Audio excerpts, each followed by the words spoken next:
అందరికీ నమస్కారం. ఇవాళ టీటీడీలో జరిగినటువంటి వ్యవహారాలు ఎలా ఉన్నాయంటే, దేశాన్ని సర్వం దోచుకున్నటువంటి బ్రిటిష్ వాళ్ళ పరిపాలనలో కూడా టీటీడీలో హుండీని టచ్ చేసినటువంటి సందర్భం ఎప్పుడూ జరగల. అంతకుముందు దేశాన్ని సర్వం దోచుకున్నారు వాళ్ళు కూడా, మహమ్మదీయుల చక్రవర్తులు. వాళ్ళ నుంచి కూడా టీటీడీ హుండీని టచ్ చేసినటువంటి సందర్భం లేదు. ఎందుకంటే దీనికి చాలా చరిత్ర ఉంది. మనం టీటీడీలో హుండీ అంటే ఒక భక్తుడు ఒక కోరికతో కోరుకొని కానుకలు సమర్పిస్తాడు. ఆ కానుకలు అంటే ఏంటంటే రకరకాల పద్ధతులతోటి నిలువు దోపిడీ ఇస్తాం. మనం శరీరం మీద ఉన్నటువంటి బంగారం వస్తువులు అన్నీ కూడా దేవుడి హుండీలో వేస్తాం కోరిక తీరితే. కొంతమంది కష్టార్జితం దాచుకొని రూపాయి దాచుకొని ఆ డబ్బుని హుండీలో వేస్తారు. అంటే అది భక్తుల మనోభావాలు. వాళ్ళు ఆ కలియుగ వైకుంఠ వెంకటేశ్వరుడు వాళ్ళ కోరికలను తీర్చిన తర్వాత వాళ్ళు 7 కొండలు నడుచుకుని వెళ్తారు. వెళ్ళి ఆ హుండీలో వేసిన డబ్బుని ఎంతో పవిత్రంగా భావిస్తారు. అలాంటి హుండీలో కూడా ఈ పరకామణిలో రవికుమార్ అనే వ్యక్తి 2023లో డబ్బులు దోచుకెళ్తుంటే పట్టుకున్నారు. అక్కడ ఉన్నటువంటి చంద్ర అనే ఒక వ్యక్తి కంప్లైంట్ ఇస్తే సతీషు ఎస్ఐ సిఐలు చూసి చెక్ చేస్తే $100 దొరికింది. అంతటితో కేసు బయటకు వచ్చింది 2023లో ఏప్రిల్లో. తర్వాత వాళ్ళు చేసినటువంటి సందర్భం ఒకటి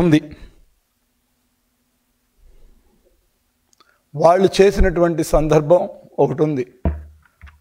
వాళ్ళు దానిలో ఏం చేశారంటే, ఈ డబ్బులు పట్టుకున్న తర్వాత పోలీస్ కేసు పెట్టి లోక్ అదాలత్లో సెటిల్మెంట్ చేశారు.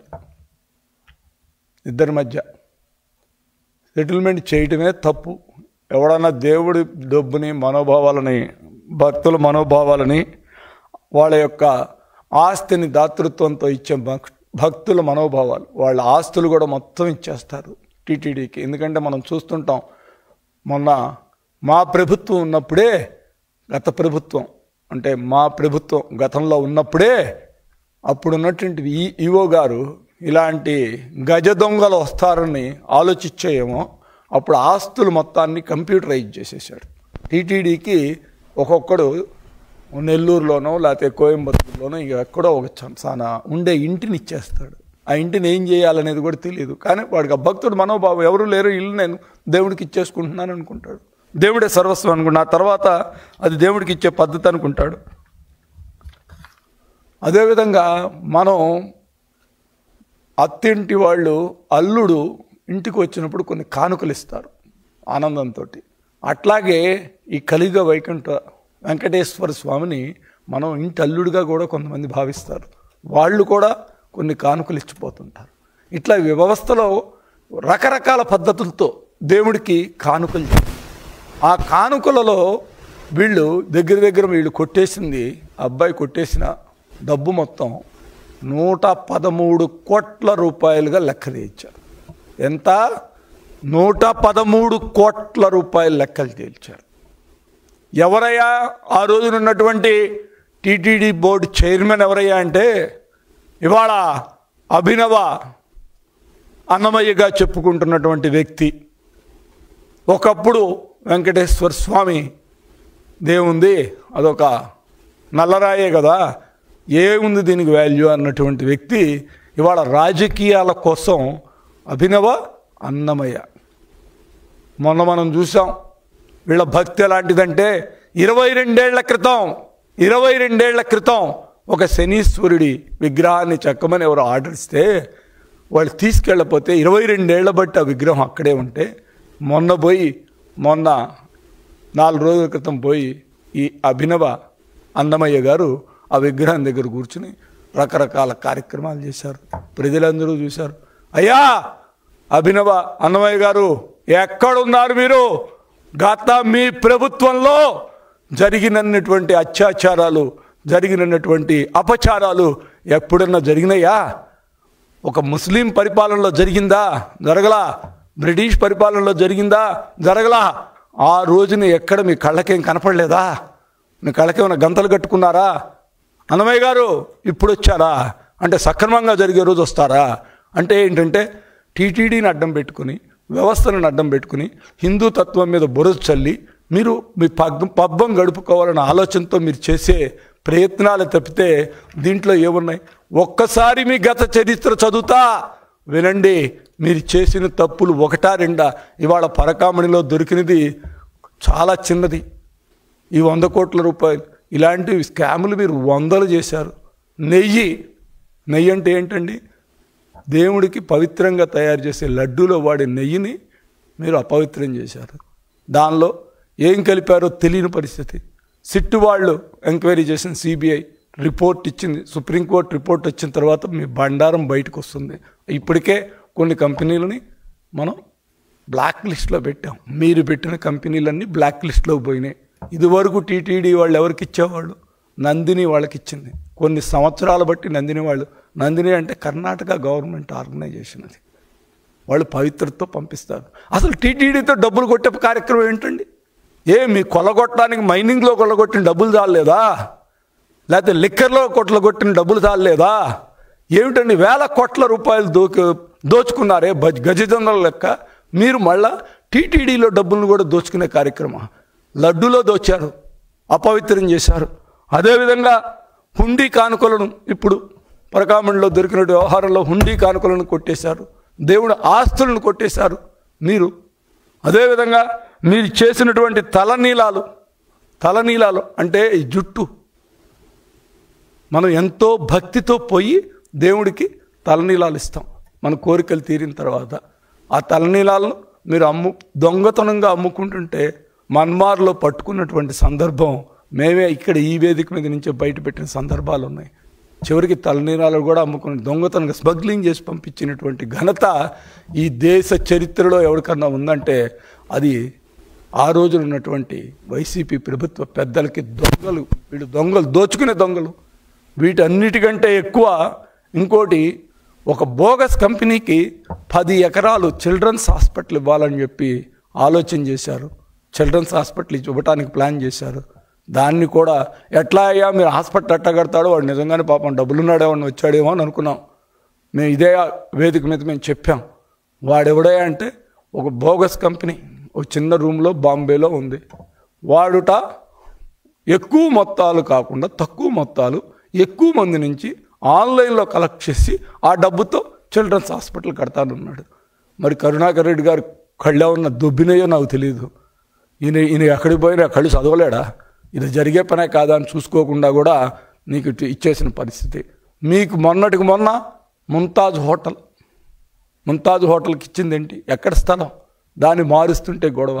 మీరు చేసిన తప్పులు ఇవాళ టీటీడీలో మీరు చేసిన తప్పుల్ని సరిదిద్దే కార్యక్రమం 1.5 సంవత్సరాల కాలంలో మేము చేస్తున్న కూటమి ప్రభుత్వం చేస్తున్న పని ఏంటంటే, మీరు చేసిన తప్పు ఎక్కడ పట్టుకుంటే అక్కడ, ఏది చూస్తే అక్కడ దోచేయటమే.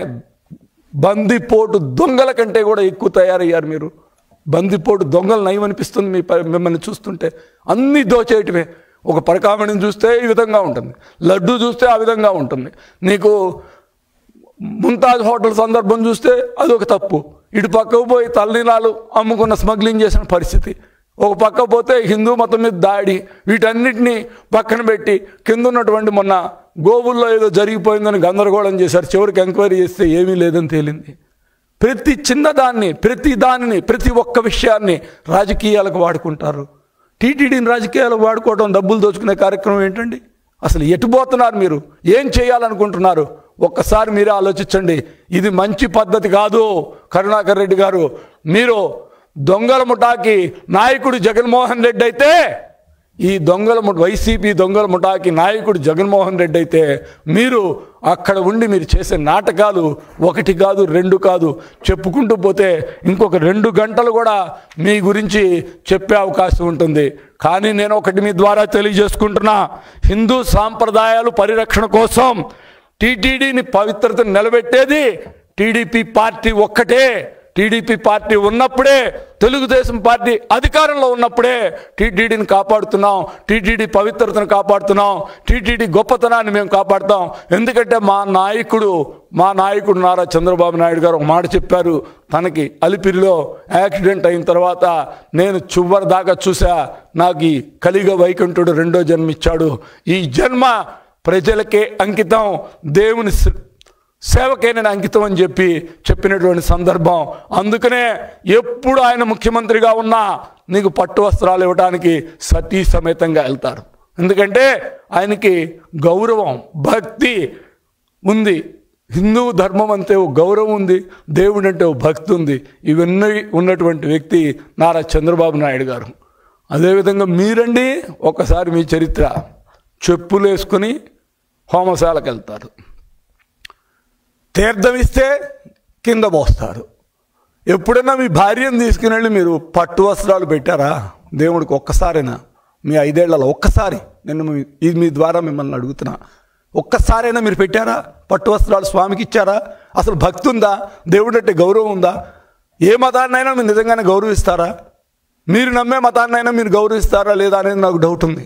ప్రతిదీ రాజకీయానికి వాడుకోవటమే మీ పద్ధతి.